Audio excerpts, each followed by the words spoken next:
Hello and welcome to Everfree Radio. I am Brushin Bones, your host today, along with my guest hosts, DJ One Trick and Cowboy Dave. Howdy. Howdy, everybody. And today we're bringing you our very special episode review of the two-parter of Season 3, Episode 1, Season Premiere, The Crystal Empire, Parts 1 and 2. This is going to be big, folks. It is going to be really big. You think we'll pass the test? Oh yes, we are so going to pass this test. So we open up on Canterlot. I'm taking notes. Taking notes, filling out paperwork. Nice little secretary pony there that I've never seen before. But we open up on Canterlot. Celestia is doing mundane ruler sort of stuff when a royal knight pops in and tells her that there's word from northern Equestria. It has returned. Celestia gets very, very nervous about, she gets this expression on her face, I should say, and tells another royal knight to send for Princess Cadence and Shining Armor right away, and then begins to write a note to her beloved student, Twilight Sparkle, before we get our opening theme song. Excuse me, I'm fast-forwarding through the theme song. They didn't really change much. I know that between Season 1 and Season 2, they actually changed a little bit of the intro, but this seems like it hasn't really been tweaked at all between Season 2 and Season 3. Just an observation. I don't think it has been tweaked at all, really. I didn't notice anything different about I didn't see any changes of any kind. Yeah, I don't think that they did any real changes. But I do have to say, that was a really, really short pre-theme introduction. And it's really, really vague and mysterious. Princess! It is back! It has returned! Dun-dun, Oh dun, no! dun-dun. Go get Princess Cadence and Shining Armor. I need to write this letter. So, when we return from our little opening theme, we are treated to the site of Twilight's house in Ponyville, and she is going absolutely insane. We should have known that this is probably how she would react to a summons by Celestia right now, because we did see when the last time she got nervous about anything when it came to her schooling. Speaking of that, story written by Megan McCarthy. So Yes. it fits. How fitting. Fits very, very well. How fitting. So, Twilight is, of course, over-preparing herself, as I'm sure everybody agrees, even going so far as to say that she needs flashcards, and that Spike needs to quiz her on everything she has learned, ever. Oh, and crushing Spike with the humongous book. What was with that? What is this, a government class? Oh... Or a legal class. Yeah, studying equestrian law. She threw the book at him. when she's told maybe she should take it easy and the test isn't that big a deal, of course Twilight gets a little bit crazy. Spike puts on his special protective gear of 3 pillows tied with rope and an army helmet. And everybody's pretty much just like, she's taking it pretty well. And then she flips the entire treehouse. She is always overreacting, no matter what happens. She drinks hot sauce by accident. Maine catches fire. She has a test from her teacher. She uproots her entire treehouse. So, we cut back to Canterlot, where we are getting treated to the sight of the stained glass window that has since appeared in the castle since the season finale of Season 2, with the defeat of Queen Chrysalis by the power of love. Cue Huey Lewis in the news clip. Get to see some Luna. Finally getting to see some Luna, which I'm sure that plenty of you in the fandom are very, very happy with. And they are discussing something rather interesting. All of this chitter-chatter about Twilight and her needing to be prepared and such. What could they possibly be planning, I wonder? Curiouser and curiouser. What do you guys think? Well, first of all, Luna looks a little like she thinks her sister's crazy or something. I mean, look at that. I mean, that look on her face is just crazy. She's got this really big look of just like kind of like doubt and sort of A look of grave of great concern. Yeah, it's like, and I think what it is, it's sort of like, in this case, because when Celestia is finally greeted by Twilight's arrival, and of course she's coming with saddlebags stuffed full of everything, Celestia smiles and is very happy to see her and stuff like that. Meanwhile, Luna's look is very standoffish, and I think it's mostly just because of the fact that Celestia, having known Twilight for so long and been her mentor for so long, has great faith in her student, whereas Luna has only known her for a short time. And while she might have faith in her to a degree, with Nightmare Night situation, and of course the issue with Nightmare Moon and freeing her from being an evil villain, I don't think she is entirely certain of Twilight's abilities. So, we're finally introduced as Celestia explains that it's not going to be your average test. She pulls a little crystal from inside a container and hovers it over to Twilight. I really like the design of this crystal, too, because it's very reminiscent to me of the crystal shard in Jim Henson's The Dark Crystal. Lots of stuff in this episode is going to be very reminiscent to that particular film to me, and that just kind of shows my nerdiness, I guess. Hey, it was one of the first things I thought of when I saw it. Yeah, just those little inspirations that some of the writers get along the way, maybe. Nothing wrong with that.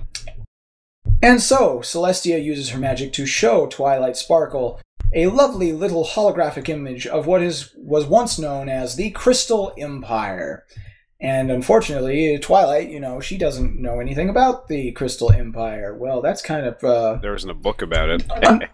Understandable, because the Crystal Empire disappeared. It just disappeared hundreds and hundreds of years ago. Oh, by the way, in this hologram, we see a crystal pony version of Apple Bloom walking around. Only difference is that it's a yellow ribbon in her hair. Oh, you clever recolors. Yes, clever recolors. And we're shown by Celestia what the power of the king of the Crystal Empire did to the kingdom, for he was an evil king, King Sombra, with a curvy horn and a color scheme like a bad pony OC made in Pony Creator in DeviantArt. Sad, it's true. But he's got very nice evil eyes. They're all green and glowy with lots of blue-green fire and orange. And yeah, that sort of thing. An image of the ponies in chains. It shows how they were, just really enslaved under this guy. Yeah, yes, pretty dark and imagery. They're all very, very miserable, and looks like they kind of have a bit of a lackluster attitude regarding this whole thing. Yuck, yuck. I had to get in one good pun. Crescendo is not here. I'm doing it on her behalf. The ponies in chains are little more than slaves beneath the rule of the king, but he is swiftly put to flight and defeated by Princess Celestia and her dear sister, Princess Luna. So this in must have... dramatic silhouette. Very dramatic silhouette. Golden light shining down from their magical horns. This must have occurred before Luna became Nightmare Moon, so it's very... I believe they mentioned it was 1,000 years ago when Yes. 1,000 years ago. Interesting. This is a reoccurring theme here. 1,000 years ago, so give or take a few years, considering however much time has passed during the episodes so far since Luna has returned. This means that this must have taken place just before Luna became Nightmare Moon. Probably. Like I said, it seems plausible, at least. So, the sisters defeated King Sombra, and their magic robbed him of his physical form and turned him into a being of shadow, and they sealed him away up in the equestrian equivalent of the Arctic North. I think they just straight out call it the Arctic North, actually. And so, that was the end of the Crystal Empire, for after the defeat of King Sombra, the place just sort of up and vanished. Well, he put a curse on it, if I recall from the episode. to put a curse upon the Crystal Empire. Well, yes, the Crystal Empire was indeed cursed by King Sombra, so defeating him didn't really save the citizens at all, since the kingdom just kind of poof, as if somebody had misplaced it and it had rolled under the bed. So, in a reveal of exactly what happens to the kingdom, because the kingdom is powered by love and kindness and all those good, wholesome, positive energies, like the elements of harmony and the stuff that Cadence does, stuff that, we had focus on at the end of Season 2 and such. Well, the kingdom's powered by that, and when you siphon evil energy through what is normally supposed to be filled with positive good stuff, you get an interesting little effect as the evil spreads around and black, crystal, jaggedy shards start popping up all over the place. I'm a little surprised that Princess Celestia was I know she had to display like what would happen, but just seeing her use dark magic, I never really anticipated that. Pretty scary. Yeah. Very scary, actually. The green glowing eyes and the bubbly effect and the really black shadows and stuff like that. I guess to understand magic, you as a whole, you have to understand both sides, I guess. That's just the way I kind of reason with it. Well, Headcanon. Headcanon. Yeah, I kind of think of it as, and of course this is just fanon at this point, headcanon, or I think of it kind of in the same way as in the expanded Star Wars universe, when Luke Skywalker temporarily became a Sith Lord. He did it only so that he could gain a better comprehension of the Force as a whole, so that he could come to understand whether or not it truly was divided into black and white, clear as crystal halves, good, light and dark, good and evil. And so for a temporary time he was a Sith Lord, and he basically came to the conclusion that the Force was a lot more gray, and it really just depends upon the person and whether or not they have the will to be good or the will to be evil. And he became a good guy again. So I think it's more just, one of those situations where it's a comprehension for the sake of knowledge and understanding, kind of like needing to understand your enemy and use the magic accordingly. Absolutely. So, after a neato little demonstration where Celestia uses her evil magic to show off the little black crystal formations, he immediately banishes them with her glowy golden good magic, and sets about telling Twilight that this is going to be her test, that she needs to go and essentially save the Crystal Empire. Twilight is all for it. She just needs to be told, what do I need to do? And she's told exactly that, leaves. We get another of those little looks from Luna, like... Yeah, she's got this look of, you better do it, or I'm gonna, kick you in the butt. It seems like it's like this look of... She seems like she's glaring at Twilight for some reason. Yeah, it kind of seems like a glare, but it's almost like I don't know if this is the right word to use, but it's like a doubt. Like she's not certain of Twilight's abilities. It's one of those things where it's like she's not ready. She's not ready. It's like Celestia is certain Celestia is certain that her student can do it, but Luna is not so certain, and she's just like, she can't do it. She's not ready. She's not ready. And like the best part of this is they just slammed the door. Yeah, they literally just like, okay, we've given you what information we can give you. Bye-bye. Close. See you bye. I have this super important task that you need to do. Like, here's some vague information about it. Okay, bye. Slam door. Also, I do need to make a quick comment about the design of these doors right here. They have doorknobs. Now, I know unicorns have magic, and they can handle things like with magic. This is a common thing I bring up, and I know where you're going with this. Doorknobs are made for beings with digits, with hands, posable thumbs and such. Ponies are hoofed creatures. I don't know how they are going to turn the knob. We don't worry about such obviously, this is for being familiar. Yeah. Familiarity. Sorry. Blah, blah, blah, blah. But yeah, I mean, if we put anything else in there other than doorknobs, people would be like, well, how'd they close the door? Yeah, exactly. Or just general door recognition. You can see her magic actually highlighted the doorknobs when she was closing the door and stuff. Just maybe it's a point for magic use. Possibly. Who knows? Canterlot may have been designed by the unicorns of the past before the unification of the 3 different tribes. So maybe they purposely designed their doors to be unicorn only as a sort of, we've got our own special doors, you non-unicorn people. The instructions on the doorknob say, apply magic directly to doorknob. But they could have just as easily had door levers like the ones in my house where you just push down and open the door.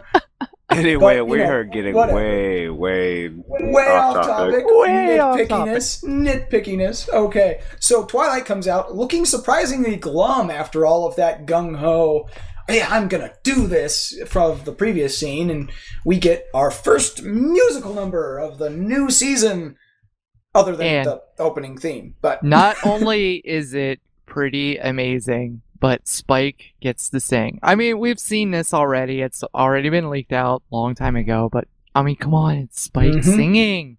Spike singing, Spike dancing, doing ballet spins and all sorts of crazy stuff. Yeah, it must be good to be a biped amongst quadrupeds, huh, Spike? It's a pretty long song, too. Very nice, though. You got some good stuff going on with everybody singing. Twilight gets some singing, and Spike gets some singing. First commercial break. Singing and other stuff. Than the opening theme. Yeah. Goes to the train station. What are we doing? Oh, we're going to save the Crystal Empire, and all of my friends are going to help. And Pinkie Pie brings the party cannon. Aw, yeah. Of course.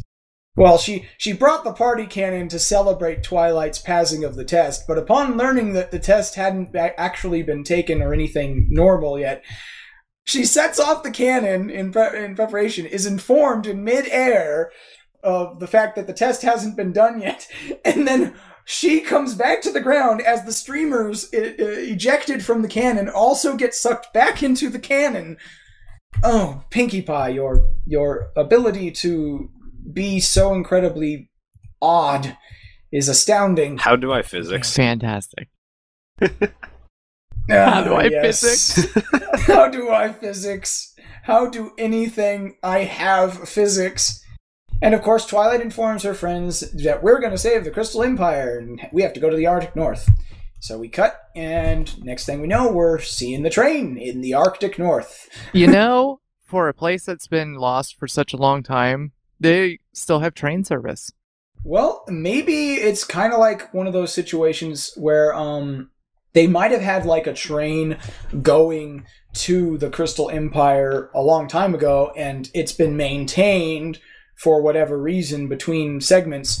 And since the Crystal Empire literally just vanished, like, imagine it's a puzzle piece just taken out of the puzzle. All the rest of the puzzle pieces are still there.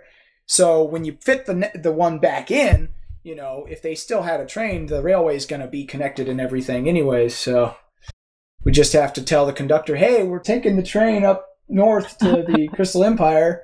Yeah, we're going to take a detour here.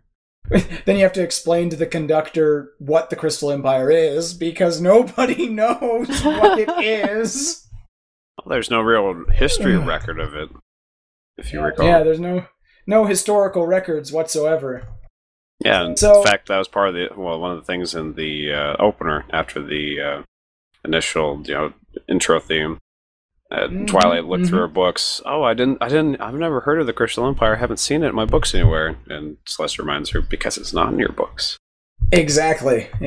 Which you have to wonder why they wouldn't include any information about the Crystal Empire in any history books.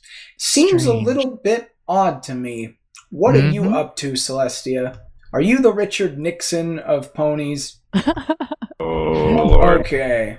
Oh. Well, they arrive at the, well, I can't really random say sunny. Arctic train station. Random Arctic railway in the midst of a blizzard, and I can't help but feel that they arrived very, very underdressed. That is to say, they didn't arrive with any protective winter clothing at all. At best, we have Rarity, who is wearing a scarf. Go figure. And Spike carrying about 3,000 scarves. Oh yeah, Spike carrying suitcases full of more scarves. You guys, this is the Arctic North. It is constantly below freezing temperatures. you could at least wear your winter saddle, Twilight, and your snow boots. Yeah, where's your stuff from Winter Wrap-Up? Yeah, come on. They were dressed more when they were cleaning up the snow to the song of Winter Wrap-Up than they were taking a trip up into the Arctic Circle. They didn't have enough time to get prepared like that. No time. Rarity had enough time to pack tons and tons of bags full of scarves. They clearly stopped by their houses first. She just has those in a ready-to-go bag. You never know. You never. So we find the first person that they encounter upon arriving in the Arctic North is Shining Armor, who is also dressed only in a kind of flowy, thick scarf. It's not even a cloak. It's not even like anything proper like a cloak. It's just a big scarf and snow glasses. Yeah, he does have his snow blindness glasses. Yeah, he's got the snow blindness glasses on, but nothing else. Guys, your ponies, your fur coats are not thick enough for this. And he warns them that they need to hurry and get to the Crystal Kingdom because it's dangerous out there. There's all sorts of dangers to be wandering around in the snowy north. I heard this and I immediately thought, what, are there going to be Wampas? Are the Wampas going to attack? Oh, no. Is Luke Skywalker passed out in a cave somewhere nearby? You Star Wars Your Tonto nerd. will freeze before you reach the first marker. Oh, goodness. Live free, nerd hard. So, everybody's gathered up. He's explained the gist of it, and they're walking through the blizzard. This dangerous blizzard. They probably should have frozen by now. Bet you're wishing you would have gotten that winter saddle back home. I know I'm kicking a dead pony with this whole thing, not to purposely pun, but geez, guys, it's the North. It's made of ice and snow and cold. And bad guys. And big, bad, roaring black cloud things, apparently. Yes, very big, black, roaring, evil, demonic cloud things with glowing purple eye shadow and green and red eyes.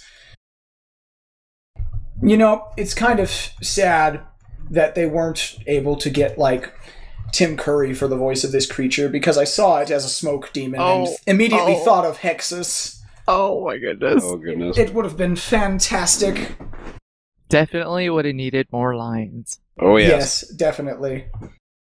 So, they finally arrive after Shining Armor attempts to go toe-to-toe with the shadowy beast. Well, he didn't exactly win, but he didn't get gobbled up like a pony breakfast either. But his horn has been effectively disabled. Got little crystals jutting out of it. It's probably pretty painful. Looks pretty painful. Looks like he contracted some kind of disease while he was back there. Ouch. Yeah, I can't imagine that growing crystal structures out of your horn is a very pleasant experience. Mm-mm. But the crystals being present on his horn prevent him from being able to use any kind of magic. But they've arrived safely at the Crystal Kingdom, which is blocked from the evil outside and the blizzard outside by a protective barrier, which we find as the ponies get to the castle is being maintained by Princess Cadence and her love magic. Can't believe how much Rarity is just like all gushing over the crystals. Yeah, because everything in this kingdom is made of crystals. They weren't kidding when they were saying that this is the Crystal Empire. Everything is crystals. Even the ponies are referred to as crystal ponies, which Rarity is, of course, going completely gaga about. Literally has stars in her eyes. Mm-hmm. White. And so we get a short little stint where Applejack basically says, "Hey, you need to stop going gaga over the crystal structures. We're here on business."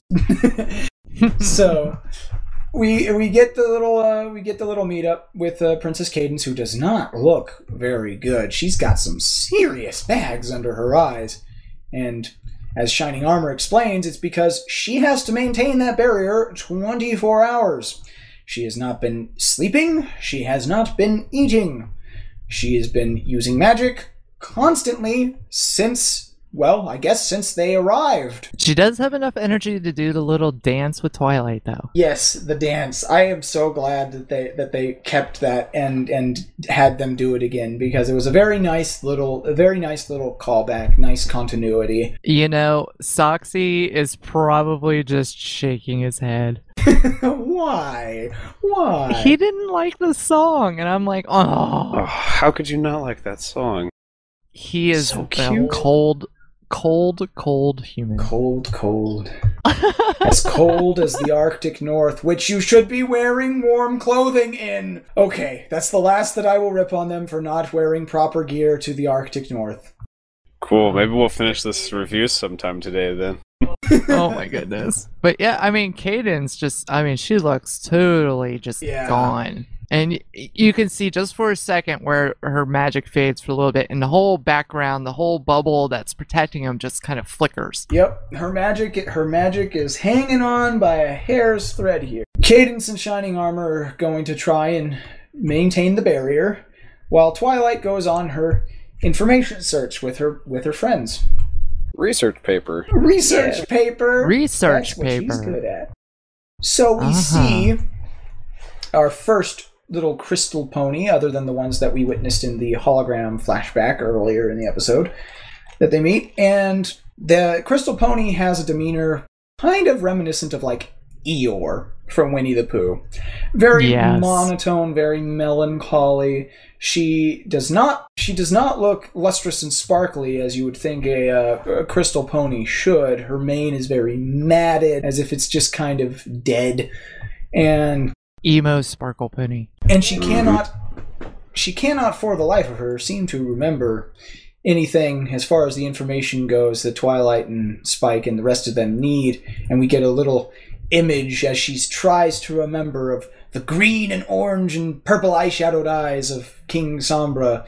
So whatever horrible evil he inflicted upon this place has affected the crystal ponies most horribly, and they cannot remember anything of the past.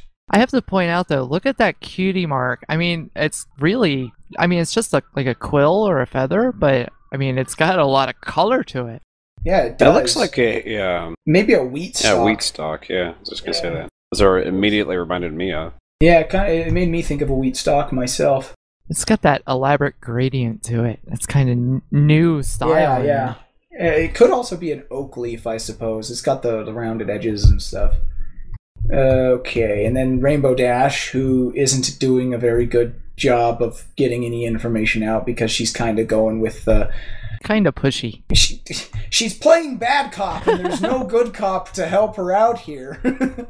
And she's literally manhandling, or I guess it would be pony handling, mare handling, pony handling this crystal pony, and this crystal pony is just frightened and uncomfortable and doesn't know any of the information that Rainbow Dash wants. Then of course you go to Fluttershy, who can't seem to talk to anyone. She's just too darn timid. And for a moment there, you think she's going to call upon her iron will training and get mad, and she's got this look on her face, but then she's like, "Oh, you never mind. You look busy." You know what? I gotta point this out just because I got to. The two ponies that were sitting at the table, the one male pony has a bow and arrow cutie mark, which is actually what One Trick has on her flank. Ooh. May have found some distant family. Yep. Apparently, One Trick is related to crystal ponies. And so we then go to Pinkie Pie, and of course... Pinkie Pie. Oh, Pinkie Pie, why you acting so cray-cray? Why are you so cray-cray? She's pulling a Sam Fisher. Pinkie Pie is dressed full-on in balaclava and night vision goggles a la Splinter Cell. Like I mentioned, the Sam Fisher going on. Yes. And she attempts to get information by, I guess, going the old-fashioned route of spying. But, you know, Pinkie, spying doesn't exactly work when you respond to the statements the people are making that you are spying on.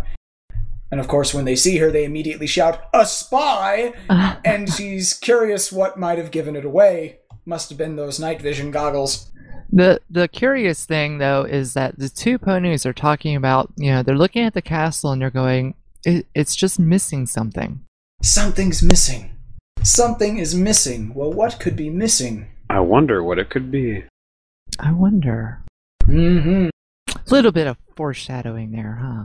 Yeah, I think that portends to something further down the road. But then, you get distracted here by, oh my god, Pinkie Pie puts on the goggles.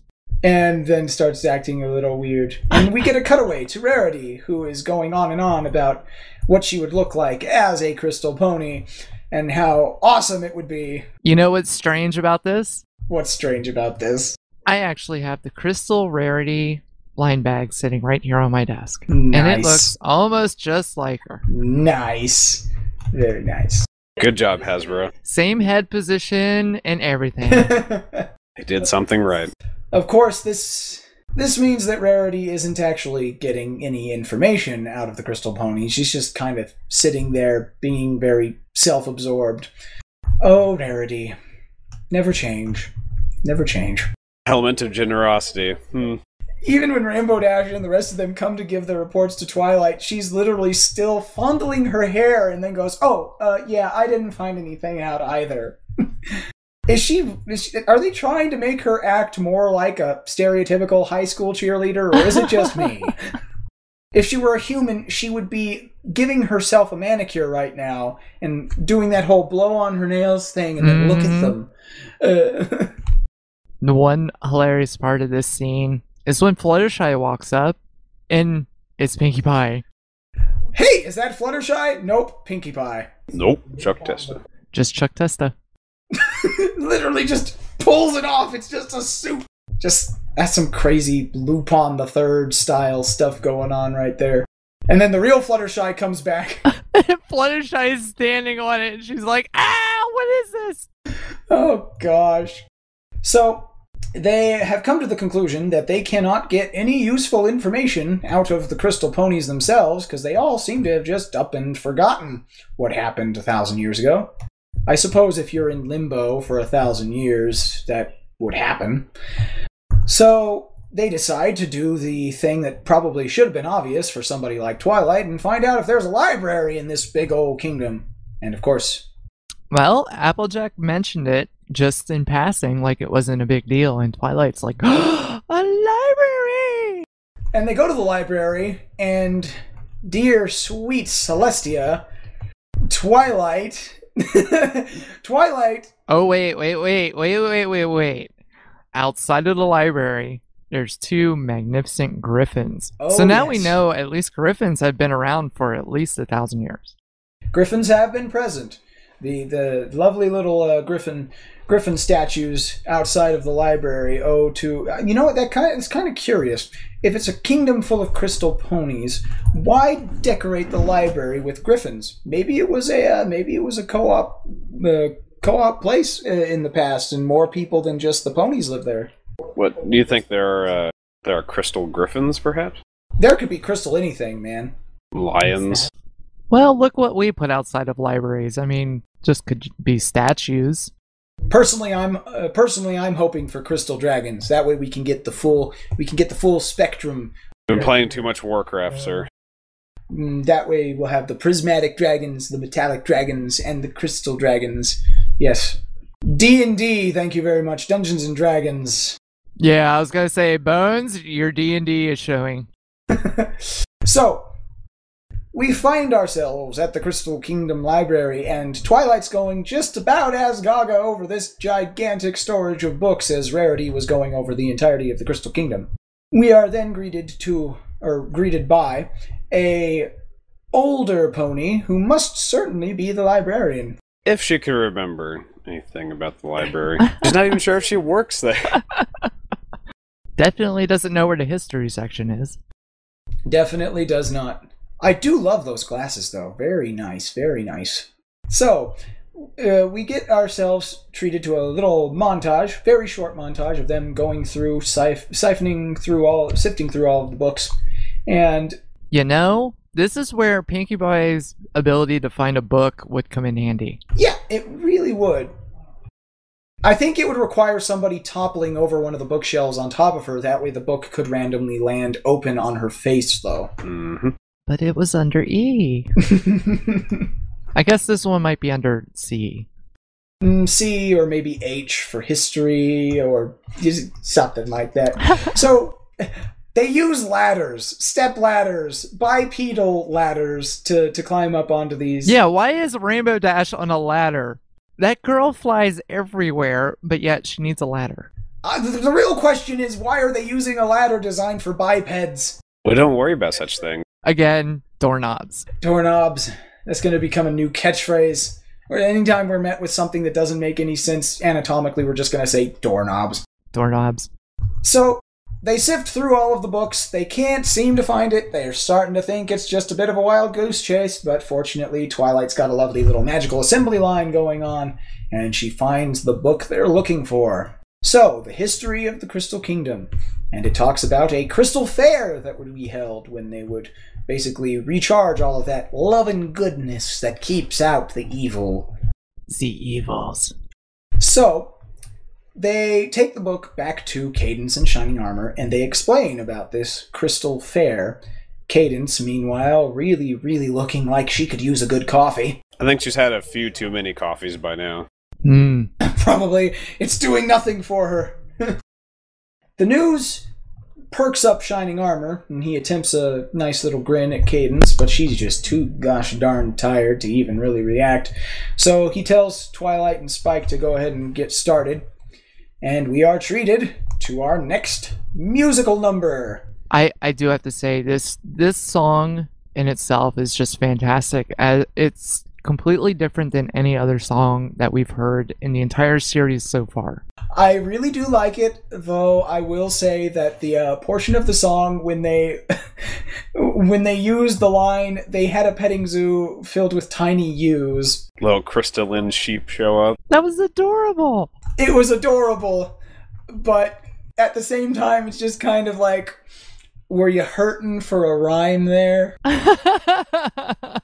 But it's a great song. It appeals to Fluttershy's nature, though. It does appeal to Fluttershy's nature very much.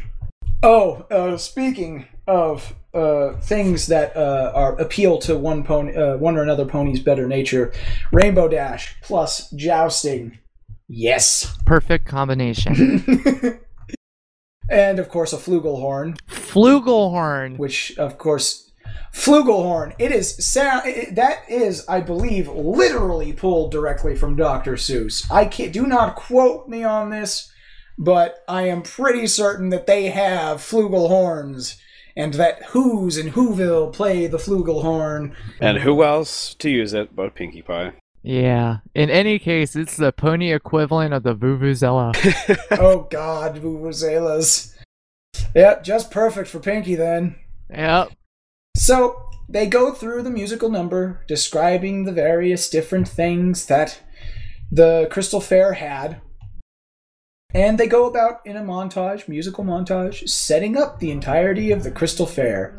And, for a short little 1 minute long musical montage's work, it looks pretty good. Set up lots of little tents, set up some shops. And Twilight even carved a quote-unquote crystal heart, whatever the heck that is, out of some crystal, so that they'd have it as the centerpiece. Because apparently they needed some sort of crystal heart for the centerpiece of the fair. It's carved out of any old crystal. It's no big deal. Yeah, she carved out of a block of crystal. And it's about as pretty looking as her bird's nest.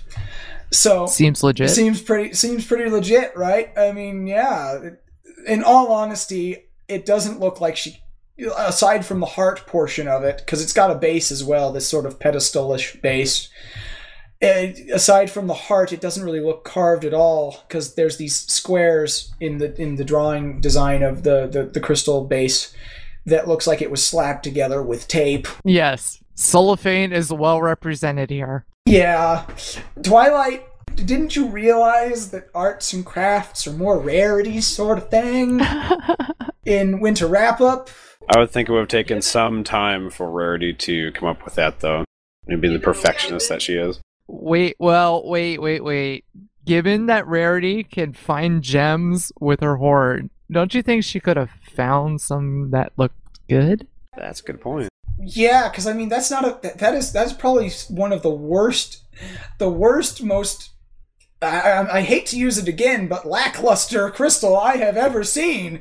It is just totally dim, has no shine to it. It could use a really good polish, but I don't even think that would help. To quote Rarity from one of the previous seasons, "I rock." Yes. Twilight, darling, don't you think you should have gone to Rarity to do the crafting? Because didn't you learn anything when you attempted to make that bird's nest in Winter Wrap-Up? I also got to point out here, because, we're sitting here watching this, and I'm noticing that they set up this humongous fair. How are 6 of them, plus a little dragon, going to run the whole thing? Well... We don't worry about such things. We don't worry about such things. Maybe they have some automated pony automatons somewhere. There's some recolors running the other booth. Some recolors. Yeah, they'll just call upon the pony recolors that they have back in Ponyville. They ain't doing anything. They just kind of wander around aimlessly when they aren't in the shot. Call upon the recolors. No! Distress. Helpful as can be colors. Oh gosh. I had to. You've killed me. We have successfully managed to kill one trick. So, content with their little crystal fair setup and believing all will be well once the crystal ponies experience it, we get a nice little cut back to Twilight, Cadence, Shining Armor on the balcony of the castle, and Pinkie Pie blowing the horn. Their entrance being sounded by Pinkie on the flugelhorn, which certainly looks like something out of a Dr. Seuss novel. Or, well, not novel, but Dr. Seuss children's book. It absolutely does. So, they start the announcement of the Crystal Fair, and Pinkie blows the horn again. Guess she just kind of thought once wasn't enough. She enjoys her flugelhorn. Just the look on the three's face when she's doing it is priceless. They're all just like, "What are you doing?"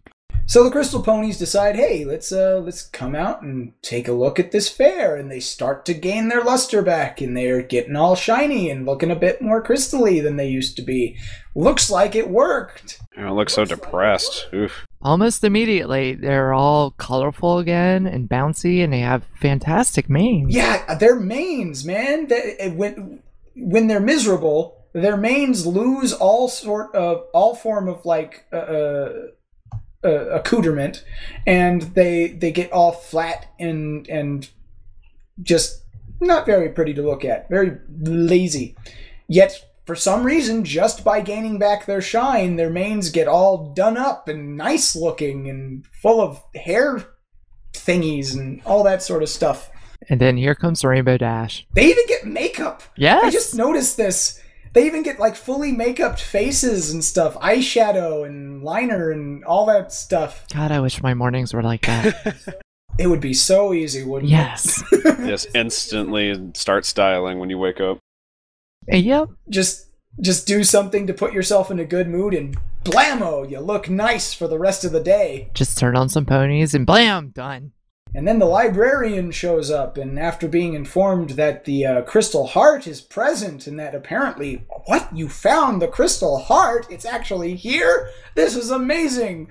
Everybody starts perking up, and everyone is totally stoked, because apparently they found the ancient relic, the Crystal Heart, and put it back where it belongs.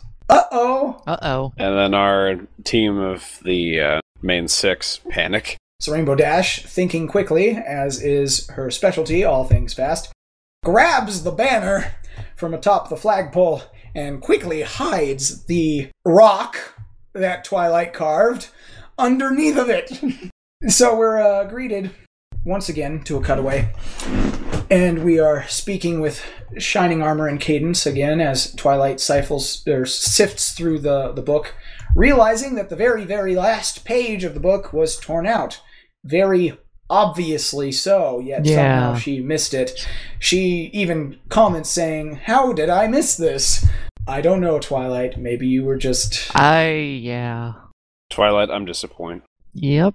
You were either too gung-ho, thinking, hey, I passed the test and it wasn't very difficult at all, or it was standard, simple writing convention to get you into a bit of a pickle. So, I like pickles. without the... She was lulled into a sense of security.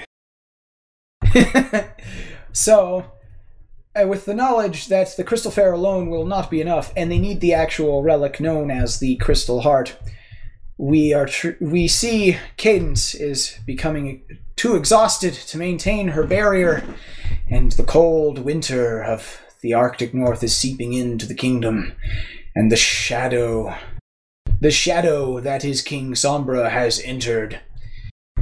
And that, my friends, is the first part of My Little Pony, Friendship is Magic, Season 3, Episode 1, The Crystal Empire.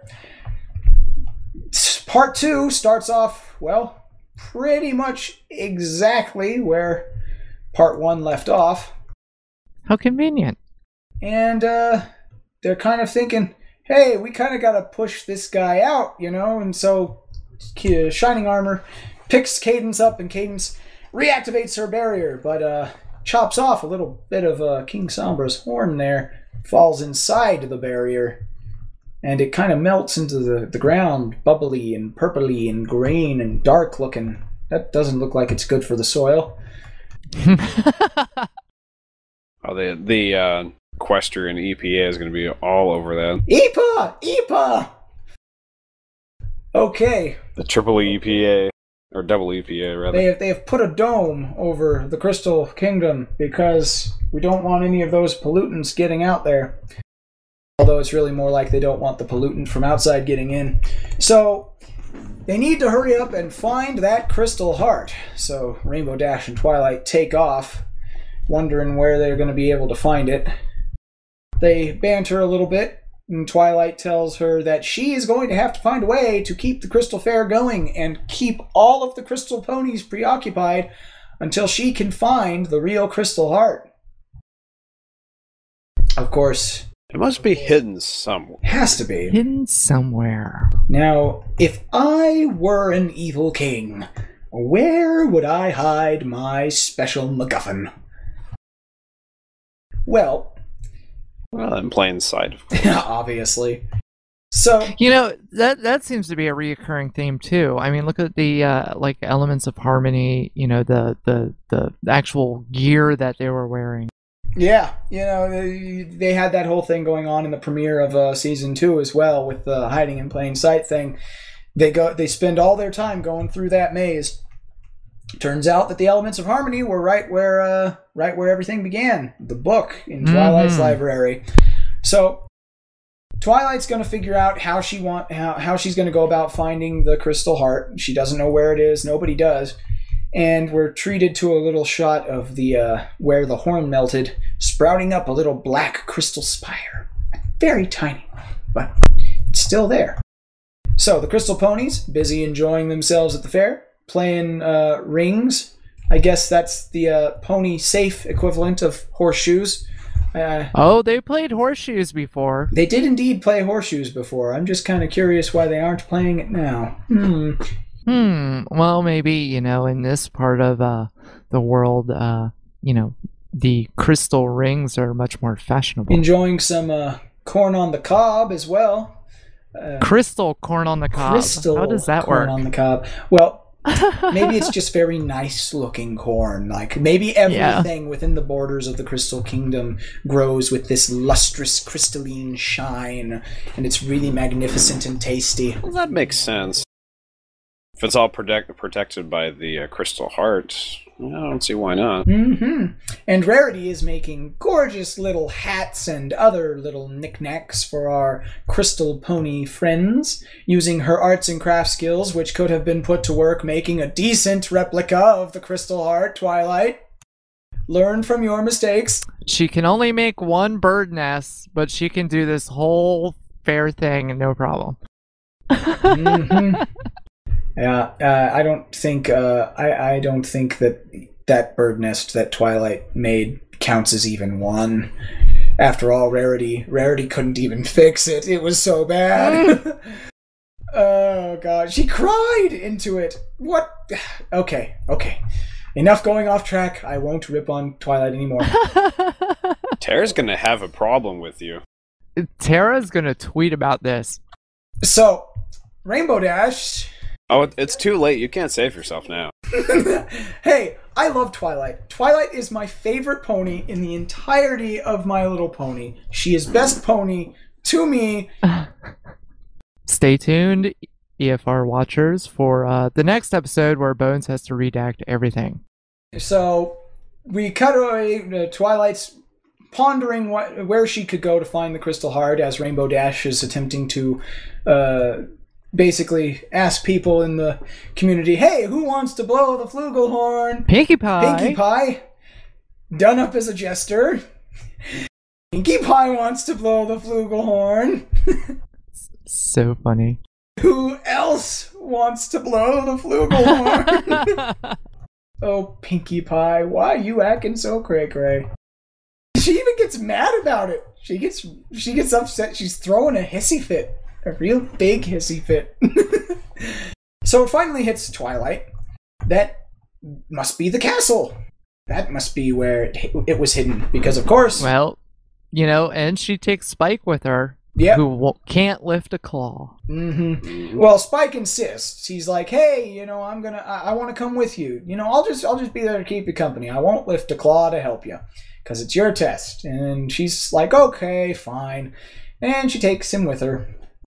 Goes back to the castle, and her thinking is, King Sombra would have obviously hid the heart in the castle, because during his reign, every pony in the kingdom would have been much too scared to have ever even go near the castle, let alone go looking for the Crystal Heart inside.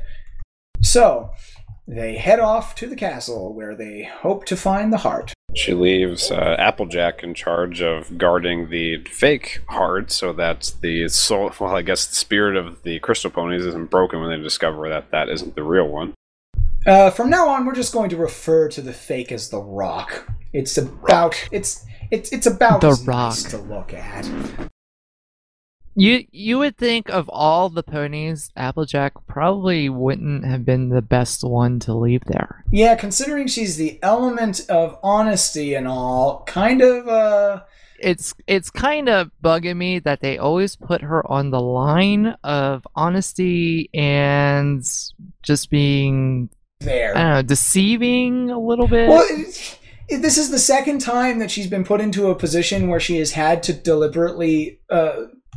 obscure the truth. Whatever helps you sleep at night. And, and the same thing happened in the last roundup, She's sitting there not telling... She wasn't outright lying, but she was not telling the whole truth, which is technically it's a lie by omission. So... And she's doing the same thing right here. She's not telling anybody, oh, no, that's the real Crystal Heart. You just can't see it right now. She's just diverting their attention. She says stuff like, why don't you go and get yourself some nice crystal berry nectar? It's the old-fashioned kingdom recipe, and why don't you try some crystal apple fritters? Same. Yep. And it's just so much work, and I really wish they wouldn't be putting her on the spot like this. It really makes her feel kind of meh when it comes to being an actual representative of the Elements Harmony. Exactly. So, we cut to Twilight and Spike searching in the castle. They're apparently running around really fast because it looks like Spike's got a nasty-looking air bubble going on, stitching his side. He's clutching his ribs like they've been running for an hour and sweating up a storm. And he eyes this carpet on the floor, and he's looking under the carpet just to see if there's anything under the rug. And Twilight makes sure to tell him, hey, no lifting a claw to help me. That's when she spots the throne, which has a much larger version of that same little crystal shard that Celestia used earlier in the episode. Hey, I wonder if that crystal is important somehow. And this is where Twilight whips out her dark magic. Yes. we see that apparently Twilight also knows how to use dark magic and was either taught this use of dark magic by Celestia before, or she is capable of utilizing it simply by having seen it once. That's kind of some mad hacks when it comes to the magic casting department, but I won't question. Twilight is best pony after all. Still trying to redeem yourself. We love you, Tara. Hey, I love Twilight and I love Tara. You are all great peoples and ponies, and you are, of course, the brony queen. I would never do anything to make you distress. There is a small part of this I gotta just mention is when she does cast this and it puts the shadow on the floor and opens up this seemingly endless stairway. When she claps her hooves together, it makes noises like she's got horseshoes on. Yes, it does. It does. And we all know that these ponies do not wear conventional horseshoes, or at least we don't suspect they do. Dark You'd matter. probably be able to see them.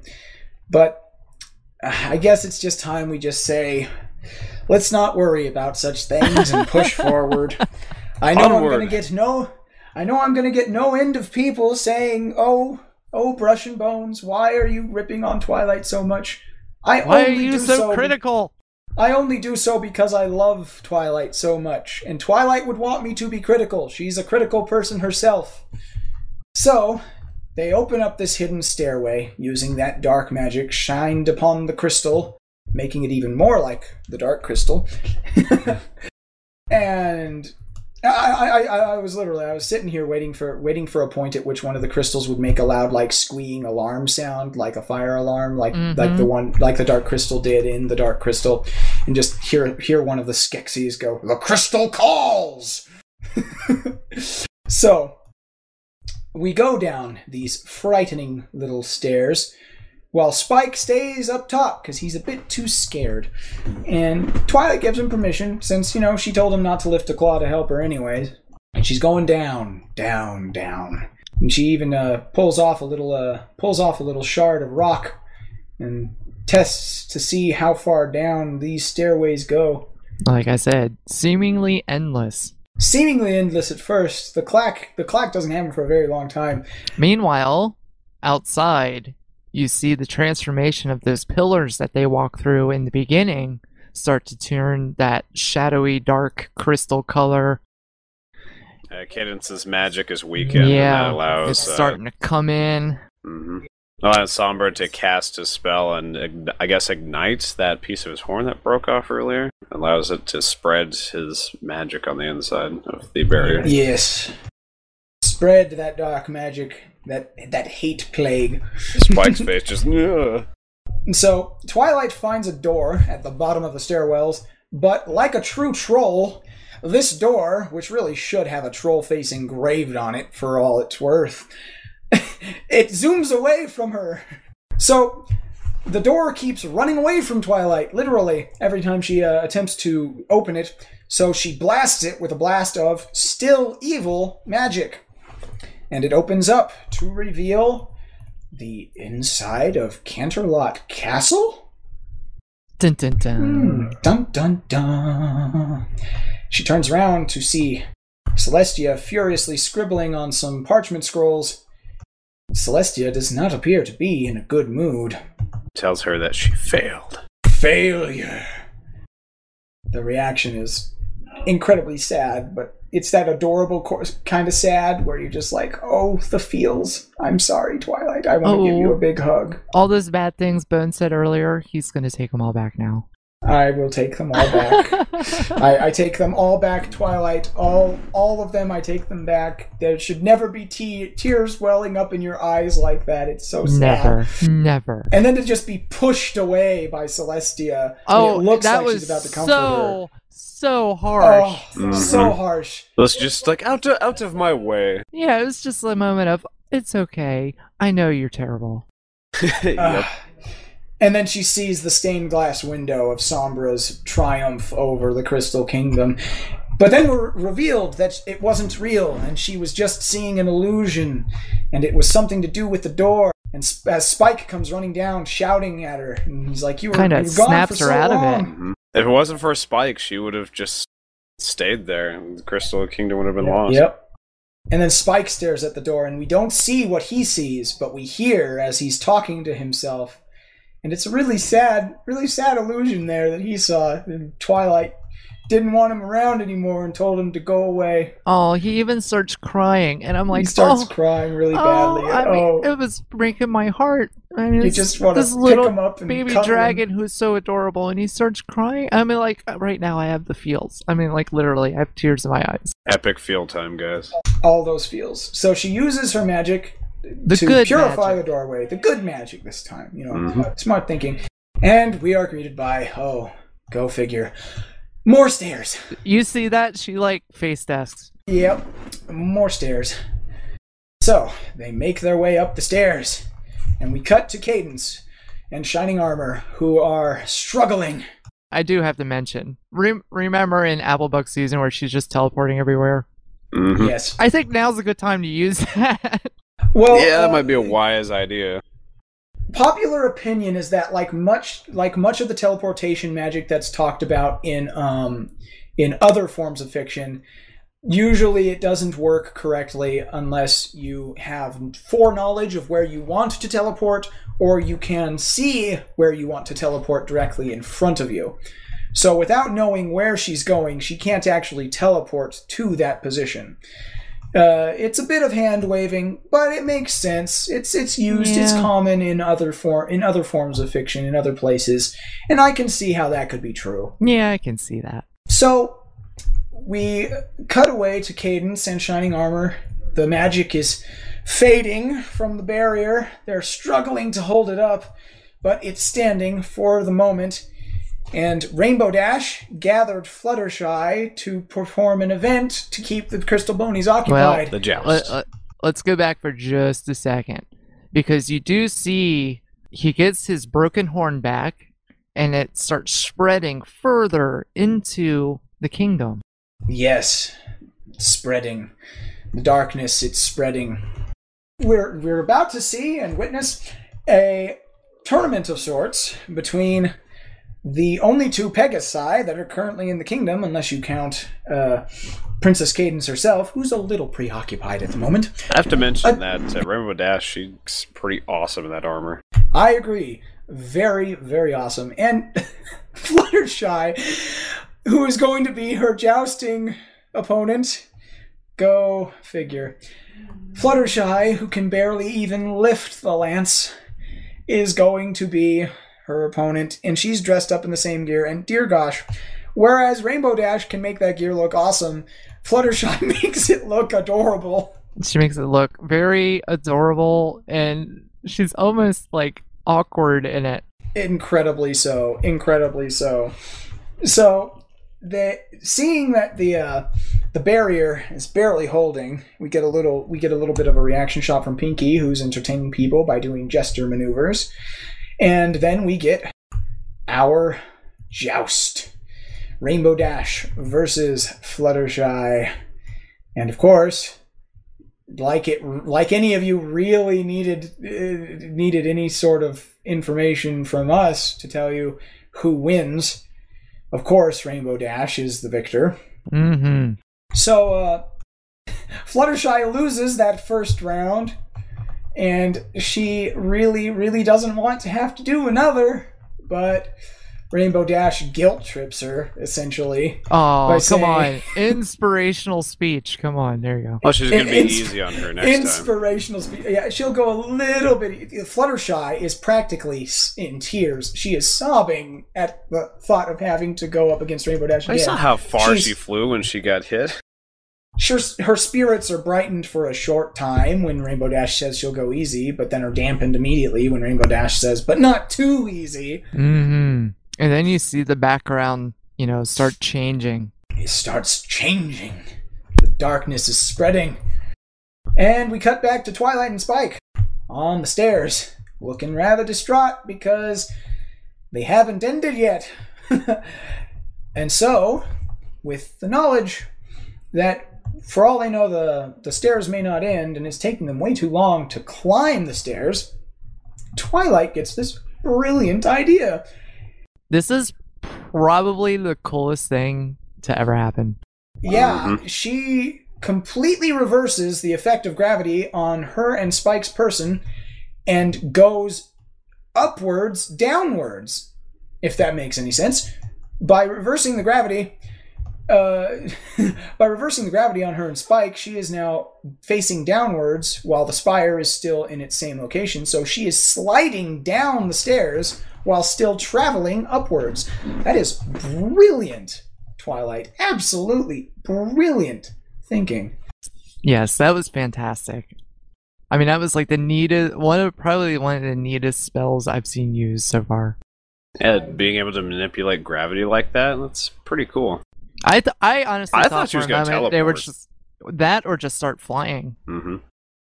Yeah, I at first when I saw her hovering into the air with that glow around her, I was like, really? You're going to levitate yourself? Or is that what you're going to do? You're going to use levitation magic to fly? That's awesome. But then the gravity spell happened, and I was like, that's even more awesome.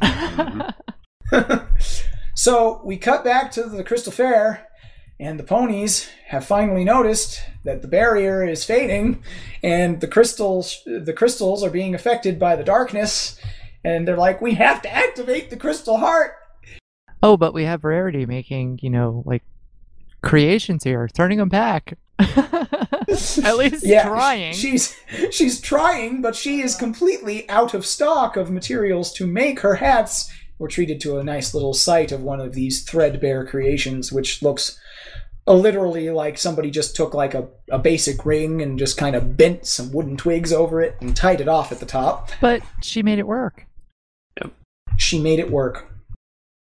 And so the Crystal Ponies have all lost their luster again because they are once again worried, and the love and light in their hearts has been lost. And while they are attempting to keep them from seeing the rock underneath the makeshift tarp cover, Pinkie Pie, doing her jester thing, Flugelhorn, juggling flugelhorns while balancing atop a beach ball. Just one just isn't enough. Yeah, just one isn't enough. She falls, and the ball goes flying and crashes, go figure, into the Crystal Heart rock. So, it has been revealed that this is a fake. And the amount, the sheer level of distress on the faces of these Crystal Ponies is really immeasurable, because you know that they just said, oh, jeez. Oh, jeez. We are so screwed. So, they run, as is obvious, and we get a cut back to Twilight and Spike slipping, sliding down the stairs. Just hauling butt. Yes. I mean, is she leaving sparks there? What is that? It's either sparks or the bottom side of those stairs is slick for some reason. Maybe they had like a Pegasi in the past go and like wax the bottoms, and it's just never been touched since then, so the wax is still there. Flying training course. They reach the top of the tower, and there it is, the Crystal Heart hovering in the air. When they reach the top of the stairs, I'm surprised they didn't start to continue to float up, as it were, with the gravity spell. I guess she caught it just in time. Yeah, she knew the exact time at which to reverse the spell. And, I've got to say, it's standing there beckoning. It's just ripe for the taking. It was obviously a trap. And so when Twilight steps to take the Crystal Heart, jagged black crystal shards pop up all around her, trapping her inside the tower. The Crystal Heart, though, does get knocked away outside of the little crystalline cage Oopsie. that Twilight has. Oopsie, indeed. But attempting to teleport outside of it, like, hey, you know what? That's some smart thinking. She's actually trying to use her teleport. Attempting to teleport outside of it, the magic catches her and teleports her right back inside. So no cell there, Twilight. You failed your saving roll. Yeah, you kind of failed your will save to resist being thrown back inside. You can roll again or wait until your next turn, but I'm afraid that King Sombra will be going before you, and he has quite a lot to do in his next turn. Fortunately, Spike beat him out on the initiative, so you have one option. Spike can take the Crystal Heart, and you can risk failing your test by not doing it yourself, or you can allow King Sombra to take his victory. What will it be? Well, Twilight goes with the obvious. The fate of the Crystal Empire is more important than her passing any test, and she tells Spike to take the Crystal Heart and go. And Spike does as he's told and leaps from the top of the tower. He just leaps out. I mean, from the pan out from it, it's like, where's he going? Yes. Well, he doesn't really have anywhere else to go, honestly. Yeah, I mean, he can't really go anywhere else in the tower. The crystal spires are going for him. He's trying to keep them at bay by blowing fire breath at them, which was a nice little touch I liked. Oh, we also get a line from King Sombra. It's probably his biggest line in this entire thing. He did not speak much outside of ah and ha ha ha ha. But we do get a line where he says, "Ah, my crystal slaves." That is his longest line in this entire two-parter. At least he actually said something. That whole thing of just ha ha ha. Okay. His lines were, and I quote, "Ah, ha ha ha, crystal heart, and ah, my crystal slaves." Mm-hmm. Those were his lines. I guess it depends on where you come from. You know, if you are the type who makes the terrible OC ponies with Pony Creator. That's what he looks like, straight up. I want to know why his horn is curved and it doesn't have the spiral sort of shape going on, the spiral lines with the other unicorn horns. It must be dark magic because it's also red glowy, like his horn is constantly like red hot, almost demonic looking, especially with the green and red eye. Yeah, green and red eyes done up all in blacks and silvers and reds. The purple eyeshadow flames. Yeah, that's the final touch. Obviously evil. So King Sombra sees that Spike has the crystal heart, and he says, "That's mine." That's mine. And goes after Spike and the heart as the everybody on the balcony sees Spike and the heart fall, so Shining Armor hefts Princess Cadence up onto his back, prepping for something. Wonder what he's going to do. And as the crystal heart nears King Sombra, the shadow is blown away from him, and he regains his physical form. He looks a little bit surprised, but then he's like, "Ha! I got this." He licks his lips. He is sure of his victory. And then Shining Armor launches her like a javelin. It's as if he had Renoa from Final Fantasy VIII's arm launcher on his foreleg and just shot Cadence off like a gun. Not like fast, but like freakish fast. Freakishly fast. Like he shot her from a cannon. Mm-hmm. He throws Princess Cadence at Spike and the Heart, and they manage to save Spike and the Heart before King Sombra can get his grubby little hooves on it.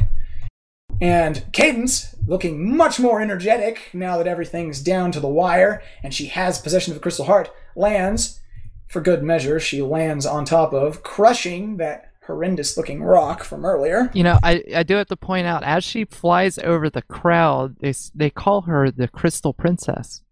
Yes, the Crystal Princess. In fact, if I'm not mistaken, that is the Crystal Heart on her flank. I believe it is. And since the Crystal Heart is representative of the power of love, this must be the equivalent of her princess power element of harmony. It is her relic, just as the elements of harmony are the main 6 characters' relics. So she is indeed the Crystal Princess, and hey, you know, she may even be become the first ever good guy queen in this series too, because the history book did state that they had a Crystal Queen at one point in time, and that she was the one who began the Crystal Fair. So maybe Princess Cadence and Shining Armor are going to become the new rulers of the Crystal Empire. It could be. So she brings the Crystal Heart down. She throws it to where it's supposed to be. Does this neato little, hey, magnets, I'm gonna be back where I'm supposed to be sort of thing. All of the crystal ponies become crystal-tacular, and they kneel before the heart. And in a pulse of good, awesome magic, the goodness spreads. King Sombra's evil and his black gems are repelled, and he is vanished in a big, huge blast, somewhat reminiscent of the blast that did away with the changelings in the season 2 finale.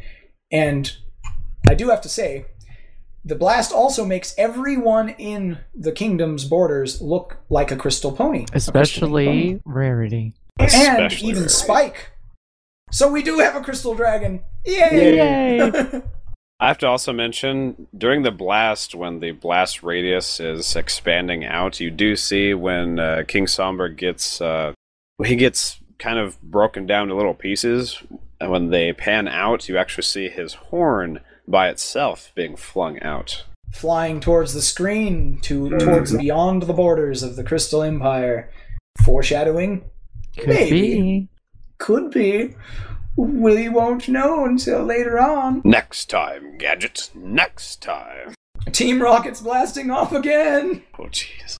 So, with the Crystal Heart restored, King Sombra dispelled from the Crystal Empire, the kingdom emits this glorious-looking little Aurora Borealis. We cut to Canterlot, where where they see the Aurora Borealis, and at first, Luna's got this look of sort of like shock, and then Celestia looks at her with this grin like, I told you so, and then they touch horns, satisfied that their faith in Twilight Sparkle was well placed. And everyone has saved the day, the crystal ponies are happy, everybody's got a lovely looking crystal coat, their hair's all done up, they've got jewelry and accoutrements from nowhere. So, episode ends with the blizzard is over, thankfully, and everyone, including Cadence and Shining Armor, have left the Crystal Kingdom and are heading onto the train. No longer crystallized either. No longer crystallized, because it only lasts while within the border, I guess. And oh gosh, crescendo level pun from an actual character in the show this time. When Rarity expresses her disappointment that the crystal coat will not last, and it's only temporary, Applejack turns to her and says that such nice things are better when they're a rarity. Yes. Wonderful joke. Oh, dear gosh. It fell like a hammer on my head. I could actually imagine AJ coming up with a joke like that. Pretty consistently, you know, maybe they haven't caught it on camera, but she probably does things like that. Probably. I can see it. And so, while everybody's happy, Twilight does, as they're going towards the train, express her disappointment in herself, because she thinks that despite saving the Crystal Kingdom, she has probably failed her test, and she'll have to go back and face such failure. Probably have to even face whatever it was she saw in that doorway. And we cut back to Canterlot. All of her friends and Spike are waiting outside, plenty worried about the outcome of Twilight's test. Pinkie Pie is even gnawing on her hooves out of sheer worry. But the greeting is warm, and Celestia is very thrilled that Twilight passed her test, because she knew that Twilight being not selfish in this regard. So her not being selfish and worrying more about her. Self-sacrifice was the key here. Her sacrificing her own goal of what she believed was necessary to pass the test in order to save the kingdom was in fact what the test was all along. So there you go. And when they are talking back and forth there, they pass by the stained glass window, and you actually see Spike in the window. Mm-hmm. With the crystal Spike. Yep, because Spike was the one who grabbed it. And so we go back outside. They're still worried. Twilight opens the door into Spike's face, and we get a reprise of our first song tonight. And everybody sings happy that Twilight passed her test. And we get a nice little bit of friendship going on here. lovely magic, Pinkie Pie on stilts. Of course she would be on stilts. Who else but Pinkie Pie? Of course. We even get a little bit of Rainbow Dash relaxing on a cloud as they sing. Nice little line of them marching right out. Some good choreography for something that's been right off the cuff here. And as we leave Canterlot, we also get an overhead shot showcasing Celestia and Luna atop their balcony. And Luna pulls out what appears to be a black book of some kind. Yes. Adorned with stars and swirls. Interesting. The two sisters grin at one another. Curious indeed. If I didn't know any better, I would say that there's more to this than meets the eye. Uh-huh. This little book here, if we consider the season as a whole, this is an early introduction, and its introduction is literally so short that were it not for the fact that we intended to review this episode later in the day, and we're watching the episode with great intensity and keen analytical eye, may not have even noticed it, because it was only on screen for a couple of seconds, but it is there. And we are 100% certain that this is going to have some importance later on. I mean, do you honestly think that they would have Luna pull this book from nowhere? You're talking about a character that everyone is staring at. Well, and seriously, everyone knows that everyone is going to be looking at Luna anytime she's on screen because the fans just adore That's little what old I mean. Luna. I, for one. And Final Draft adores her too. Absolutely. And so we know what's up. We know what's up. So maybe there's a little bit of foreshadowing going on here. You know, earlier in the episode, Celestia and Luna were talking about Twilight needing to pass this test to move on to the next step of her training and be prepared for something, some task, some goal later on that is apparently of very high importance. So, I personally think that maybe this means that she is now going to not only be tutored by Celestia, but perhaps even Luna herself. That would be amazing. That would be so... Oh, that'd be so cool. More screen time for Luna, please. Yes, and in the words of Rainbow Dash, so awesome!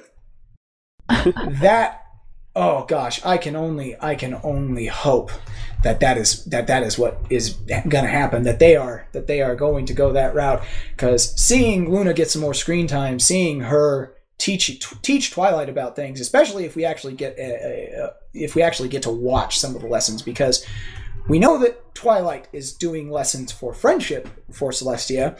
What kind of lessons can Luna possibly teach her that she has not yet already learned when it comes to magic or otherwise? Well, there's a lot of lab magic that Twilight has learned that we didn't know about yet, like the dark magic that was revealed in this episode, and we had no idea she'd learned anything to that degree. And if we consider one aspect, her teaching has all been from one side of the potential yin-yang of Equestria right now. She's been learning from if we want to use the term, she's been learning from the Princess of the Sun. How much more would the Princess of the Moon know just from sheer different kinds of magic pertaining to the night and other such things? And heck, considering the fact that Luna used to be Nightmare Moon, there was some darkness present that turned her into such a thing. Perhaps Luna's more familiar with those dark magics and needs to teach Twilight a bit about the potential misuse and counteraction of such forces. She is the Snape to She Celestia's is the Dumbledore. Snape to Celestia's Dumbledore. Well put. Very well put. Very well put. Well, okay, so. Sorry, Very Harry much Potter so. nerd. We've had much nerdiness in this episode. It's okay. Mm-hmm. And so that's what I'm going with. That's the foreshadowing that I am going to stick to. That they must have something big in mind for Twilight, and I think Luna's going to be the one to teach her. And don't quote me on that. If it turns out it's wrong, yeah, I'll have been wrong. But it's nice to think so, don't you think? We will see. So, Starting off with, let's go with One Trick this time around. One Trick, what are your thoughts on the episode on a scale of 1 to 5? Honestly, I'm going to go with probably a 4.5 on this one. And the only reason I didn't give it a full 5 is I feel the villain in this wasn't really convincing enough. I guess maybe a little too bland. Yeah, okay, yeah, he's a big cloud of smoke and enslaved all these ponies and cursed this kingdom. But really, when he came back, he wasn't all that impressive, I must say. Maybe he was meant to be lackluster, to rob the crystal ponies of the rest of their luster. So he was just boring, and they were scared of that. Bore you to death with drying paint. No. I'm going to swoop ominously as smoke and make sounds at you, kind of like Christopher Walken in Sleepy Hollow. Exactly. But other than that, I mean, the story was good. I really got to hand it to Megan McCarthy for writing both of these parts. I mean, it was just amazing from beginning to end. And especially, it didn't seem like, obviously Twilight's the focus of it, but all the others had pretty much an equal part and was a good, mix in the whole scheme of the episodes. Also, the two songs and the reprise are just fantastic. I can't get over how the background music that William Anderson puts into it, all the tension that he builds, and all the wonderful scores that are constantly playing in the background just blended perfectly from beginning to end. I really enjoyed it. Yeah, best thing about King Sombra was probably his musical theme. That's very true. I mean, it was a very dark theme in there, Yeah. But from a musical point of view, much more depth in the music, and I think that Ingram and Will have really been exposed to the community and know how important that is for us to hear. And I feel they truly expressed it. I'm looking forward to hearing more of that. All right. So, Dave, what about yourself? As far as rating for this episode, I'd have to give it a 4 out of 5. I think that even though it's a good episode, it stands up to episodes that we've seen before as far as quality. I think they could have done a little more with the villain. He had 4 or 5 lines other than ominous laughter. Yeah, his lines were ah ha ha ha, crystal heart. Also, my crystal slaves. Crystal slaves. And that's mine. Yeah, I mean, I know he kind of looks like a terrible OC pony, but I think there was much more they could have done to give him a little more character. But I think, like One Trick mentioned, this wasn't necessarily focused on him in this episode. It's focused on Twilight completing her test, as it were. Yeah. If anything, this actually just shows the team working together, even though it's focused around Twilight more specifically. They still had to work together with the group of the main 6, and to make the fair happen, and then Shining Armor and Cadence doing their part as well. If any of those one parts were missing, then they would have probably lost to King Sombra. Indeed. I can see that. Alrighty. Yeah, without Spike, I don't think it would have been possible to overcome that. So it's good that he resisted staying behind and just offering, I won't raise a claw to help you. I'll just accompany you. You really get a feel for the relationship between Spike and Twilight in this, too. It really does showcase that sort of like father-daughter, or not father-daughter, but a mother-son almost. It really feels a lot less like a sibling relationship and a lot more like Spike looks at Twilight as his mother. I also have to, I didn't add this in my review, but, they gave Spike some love in this one. They made him the hero. Yeah, he got his singing part. He got a dancing part during that singing part. He was actually doing stuff. He was the reason that Twilight was able to succeed. And in the long run, he was a quintessential, he was the keystone of that entire thing. Without his presence there, everything would have fallen apart. And he was a hero. Yeah, absolutely. I have to say, the part where Cadence gets launched like a javelin just intercepts him, that was great. It was a little cheesy, but it was funny, and it was great. Mm-hmm. I just want to know how he managed to launch her that fast with no magical capabilities on account of his horn being, all crystalled up. But, all right, I guess it's time for mine. I am going to go ahead and I'm going to give it a 4.75.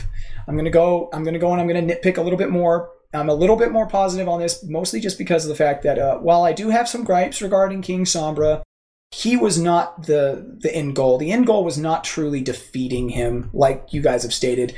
He was not the real big threat, per se, so much as it was making sure that Twilight was ready for whatever Celestia and Luna have planned. He was really a lot more of a plot device in order to push Twilight's character development forward. I can understand and even approve of him having such a flat character, just pretty much, no lines, no dialogue, no backstory really. I mean, the name King Sombra is pretty appropriate because, darn it, he was putting me to sleep. This is true. I'm going to guess the overarching plot of this season is probably going to revolve around whatever Luna and Celestia have in mind for Twilight. This definitely served to succeed there. We got that character development push forward. We have come to that conclusion with Celestia's mentorship, and even if she is still Twilight's mentor, we get a feeling that Celestia has taught Twilight what she can, and now it's time for the next step. And as far as character development goes, it went a long way towards moving Twilight forward towards whatever the end goal is. And the music, awesome. The writing, awesome. I actually really like the design of the Crystal Empire, and I think the Crystal Ponies are pretty cool themselves. The biggest gripe that I probably have with the episode, because I dock maybe a couple of minor points for King Sombra being as boring or bland as he was, but the biggest gripe I had with the episode was probably the nitpicky stuff that I was talking about early on. You're going to the Arctic North, wear a sweater. Doorknobs. You're going doorknobs. That sort of thing. And that's really not that big a deal. So overall, I'd have to say the episode was near perfect. A couple of little issues here and there, minor nitpicky stuff. King Sombra, not great, but he accomplished what he was made for, in my opinion. And he may not be gone, and maybe if he isn't gone, we may get some more development. Maybe he'll have time to become a legitimate character in his own right. So, that's it for this episode review of the Season 3, Episode 1 premiere, The Crystal Empire Parts 1 and 2. This is Brush and Bones. And this is One Trick. And I'm Cowboy Dave. And we will see you next time on Everfree Radio.